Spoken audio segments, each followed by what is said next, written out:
Welcome to Australian Road Rider. Today I'm going to have a look at what we know about the new Multistrada V4.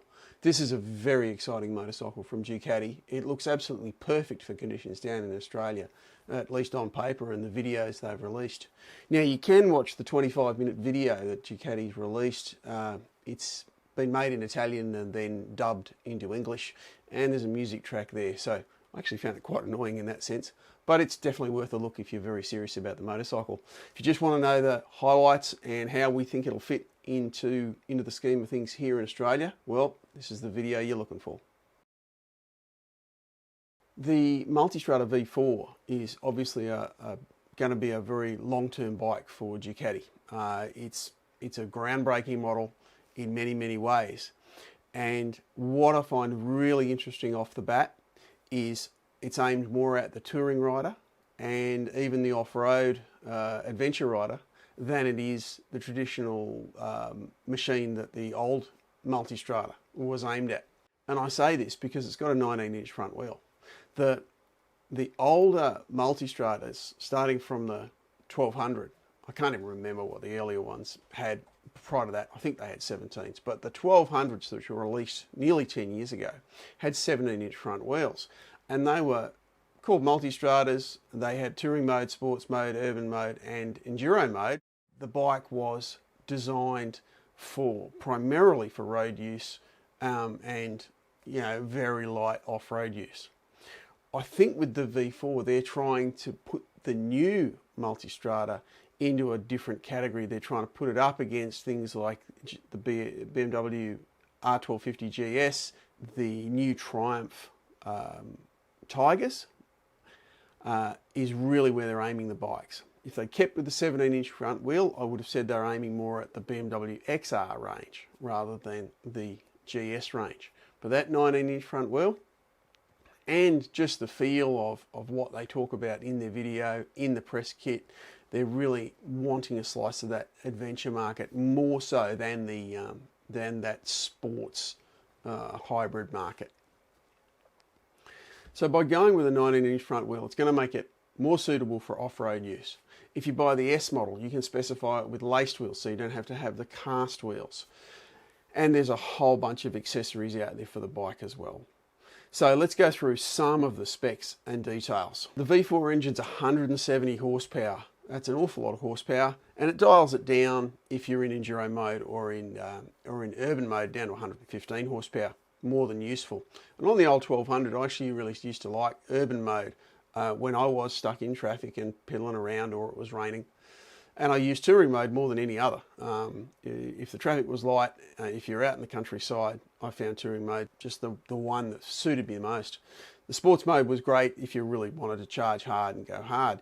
And of course the enduro mode, if the surface got loose, that was definitely the one to be in. In the new bike, when you choose each one, a whole bunch of settings change. They change more on the S than they do on the standard model. And the S really does look like the one to buy because it's got electronic suspension. It's got self-leveling suspension so that when you load it up, it'll self-level, work itself out, and then it'll start adjusting it from there. You can then play with those settings through the 6.5-inch TFT display, which again is better than the one that comes on the standard model, which will be a 5-inch display. For touring, the S models also has integration through your smartphone to give you mapping. On the standard model, you don't get the mapping integration. You do get music and calls, but you don't get the mapping. So I think the S model is going to be a better bike for the vast majority of people that are out there. And certainly in Australian conditions where you can go from really bad roads to freeways easily in half a day, I think having that electronic suspension and those custom things are going to make it a better bike for more people. So the standard model's coming in at 215 kilos, and they're not saying how much the S model's going to add to that with the extra bits and pieces. I'm guessing about 5 to 10 kilos, but I don't really know for sure. Either way, that's very good. Ducati's claiming about 10 kilos lighter than the average models in that range, and I would have said that's pretty well spot on. In fact, by the time you load these bikes up with a tank of fuel and oils and things like that, they can well be over 250, 260 kilos. So it's good that Ducati's targeted that weight as being a primary design factor in what they've tried to do and tried to build it at a reasonable weight. For touring efforts, 22 litre tank. Now this is another thing to me that points to having more of a bias towards touring and off-road than sport. 22 litres is not huge by adventure bike standards. You know, the GS adventures and things have 30 odd litre tanks, but it's definitely competitive with most of the bikes in that class. And it should give the bike a decent range, and I expect to do well over 300 kilometres on a tank on the new Multistrada V4. Another area they've targeted, which points to being a better touring bike, is pillion comfort and rider comfort. They've said that the bike is more suited to standing up on the foot pegs. So if you're riding off-road, that's exactly what you want to do. You want to be able to stand up on the foot pegs comfortably.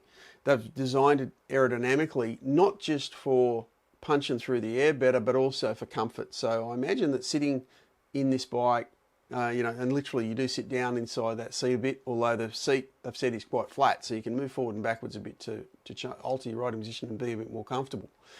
But also the wind shouldn't be blasting straight at you.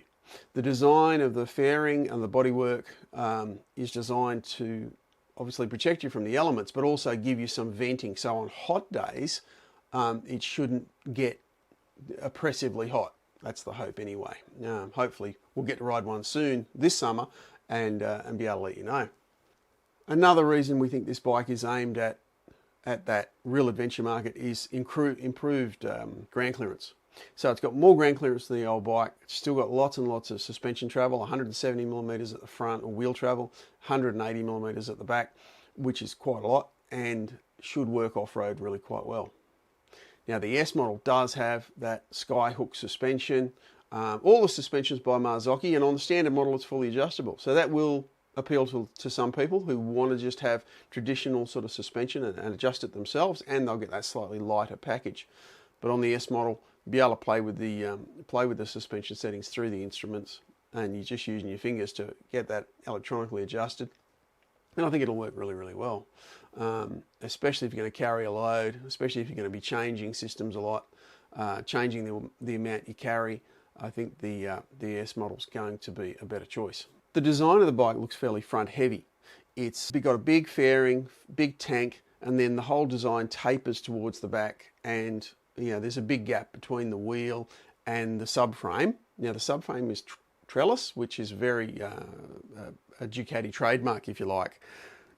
But in actual fact, the main part of the frame at the front is a monocoque design. So it's a big unit that connects the steering head to the engine, and the engine itself is a stressed member. And at the back, there's plates that attach the double-sided alloy swing arm to the bike, and then you've got the bolt-on subframe at the rear for the rear seat and the luggage and pit passenger and that sort of thing. So in standard trim, there's no panniers, but you can get panniers, you can get a top box, you can get a tank bag, and even in the tank itself, it actually has a pocket there for your smartphone with a USB connection, and of course the instruments and things connect up through Bluetooth. There's also mentions in the press kit about Wi-Fi, but I'm not exactly sure how that all comes together yet. Again, when we test the bike, we'll let you know. Now the electronics, and the big feature, of course, is the radar. So Ducati's leaned on Audi, we presume being Audi owning Ducati, leaned on Audi to come up with some technology for adaptive cruise control. So there's a radar at the front that shoots out and picks up where the vehicle is in front. And you've got 4 settings that you can alter through the instruments as to how far behind that vehicle you're going to sit. And therefore, it will then reduce the speed, it'll slow down, and it'll speed up again if you're depending on the distance to that vehicle in front. And then at the rear, it's got one that does blind spot detection.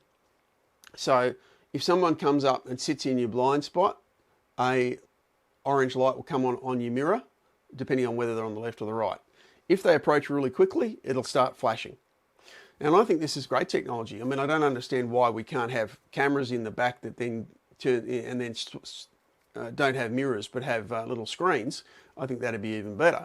But this is actually pretty good technology. It sounds pretty smart. And if it works the way it's advertised, and it does on cars, it's been around for a while, I think it'll actually be a good safety feature. So I'm looking forward to trying that again. So that's the radar. It's only available on the S, and it's going to cost more. So some standard features. Let me read you some of the standard features from the different levels of bike. So the standard bike comes with Ducati wheelie control, cornering ABS, traction control, and of course it's all controlled by the IMU. The suspension's Marzocchi, I think I've already mentioned that, but 50mm forks up front, single rear shock of course. 320mm discs with Brembo M.32 4-piston radial calipers. So when you go up to the S model, you get bigger brakes. So you get 330mm discs and the Brembo calipers, and they're a level up as well. You also get Ducati cornering lights, so you get the bigger 6.5-inch TFT instrument panel, the hands-free ignition, Ducati Connect for your smartphone and with the navigation, Ducati up and down quick shifter, cruise control, and vehicle hold control. Now, a lot of those features you can go back and add into the standard one, but some of them you can't. And if you go to the Road Rider website, the story up there is going to tell you all about exactly what you can get and, you know, all that sort of stuff. And when we get pricing and things like that, we'll update it. At this stage, there's no local pricing. There's also a V4S Sport, and really that's just a different colour scheme. It's a multicolour colour scheme and what they call Sport Livery, and you get the Akrapovic homologated carbon fibre and titanium silencer. Now it's homologated, so it will not be particularly loud. Might sound better, it might be a little bit lighter, but it's not going to be particularly loud. And a carbon fibre front mudguard. The S model comes in aviator grey and red, and the standard model you can only get in red in 2021. Now once you've decided which base model you want, you can get what they call trims.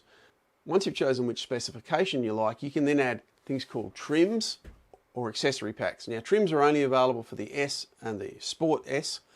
The accessory packs are available for all three different models, and they all vary a little bit. Now the trims are ex-factory. When you order these, if you don't order them as a trim with the bike, you don't get them. So if you want the radar, you need to order it with the bike. If you want the heated seat, you need to order it with the bike. You can't order it later. Now the packs include things like, so there's a travel pack, which is panniers, centre stand, heated groups and seat. There's travel and radar, which is all of those plus the radar. There's performance, which is the carbon fibre titanium silencer and the carbon fibre front mudguard. And an option to go full, so all of those options in one go. The accessory packs include Enduro, which is a radiator guard, crash bars, engine protector and spotlights. I'm not sure if they're spotlights or fog lights, so that's a bit unclear. There's a touring pack, panniers, sides, centre stand, heated grips, urban, top box tank bag and USB hub. I'm not sure how that's different to the standard one. I was under the impression there's one built into the tank. And a performance, which is the titanium silencer. For the Sport model, only the performance and full trim packages are available there. And then the standard models accessory packs also, they're the same. The accessory packs, you can't get the trims, but the accessory packs, except there's an extra one called functionality, which includes the quick shifter, vehicle hold control and cruise control, which of course is standard on the S models anyway. So that just about sums it up. I think these bikes look like they're almost built for Australian conditions. 19-inch front wheels going to work well on our terrible roads. The V4 engine is going to have good flexibility and good torque. It's got a lower first and a higher sixth than the V4s that we've already seen, so it should be good off-road with the lower gearing, and the freeways and highways should be able to cruise in top gear. The V4 motor will really suit Australian conditions, I think. 22 litre tank makes it good. The fact that they've aimed at comfort is really good. And provided the bike works as well as I expect it to work you know, in these conditions, I think it'll be a really, really good competitor to, in particular, the new Triumphs and, of course, those BMW GSs. I think it'll fit in really well into that marketplace. I'm no idea how much they're going to come in at, what sort of pricing. I would imagine something around $30,000 for the base model and $35,000 for the S model. But I've really got nothing to go on there apart from historical figures for Ducatis. That's a fair bit of money, but you're buying a lot of motorcycle, a lot of technology, a lot of safety, and I think these bikes will be an awful lot of fun and very, very capable. Anyway, thanks for watching.